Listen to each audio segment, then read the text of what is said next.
Hi అండి. మనం ఇంట్లోనే పన్నీర్ తయారు చేసుకున్నాం కదా. ఆ పన్నీర్ తోటే ఇప్పుడు క్యాప్సికమ్ అవి వేసి స్టార్టర్ లాగా చేసుకుంటున్నానండి నేను. పన్నీర్లో ఉప్పు, కారం, పసుపు, కొద్దిగా అల్లం వెల్లిపాయ పేస్టు, మసాలా పొడి, పెరుగు వేసి అయితే కలుపుకున్నానండి నేను. ఇది కలిపిన తర్వాత ఒక గంట అట్లా పక్కన పెట్టుకోవచ్చు. కావాలంటే ఒక పూట ఫ్రిడ్జ్లో కూడా పెట్టేసుకోవచ్చు అండి.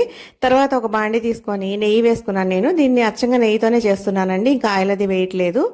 ఈ ఉల్లిపాయ ముక్కలు ఇలా చిన్న చిన్నగా కట్ చేసుకొని ఇలా పెటల్స్ అంటారు కదా, అట్లా విడిగా విడదీసుకొని పెట్టుకున్నానండి. దీనిలో నేను ఎల్లో క్యాప్సికమ్, గ్రీన్ క్యాప్సికమ్ అయితే వేసాను. కావాలంటే ఏదో ఒక కలర్ అయినా సరే వేసుకోవచ్చు.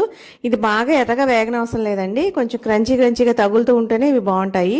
ఇది కొద్దిగా వేగిన తర్వాత పన్నీర్ వేసేసి కొద్దిసేపు అయితే వేయించానండి. ఇంకా ఉప్పు, కారం అవన్నీ పన్నీర్లోనే వేసేసాం కాబట్టి మనం ఏమి ఇందులో వేయనవసరం లేదండి. ఇది కొద్దిసేపు బాగా వేయించుకుని తీసుకుంటే సరిపోతుంది. మామూలు బండిలో వేస్తే అతుకుపోతుందండి పన్నీర్ కదా, అందుకని నాన్ స్టిక్లో చేసుకుంటే బాగుంటుంది ఇది.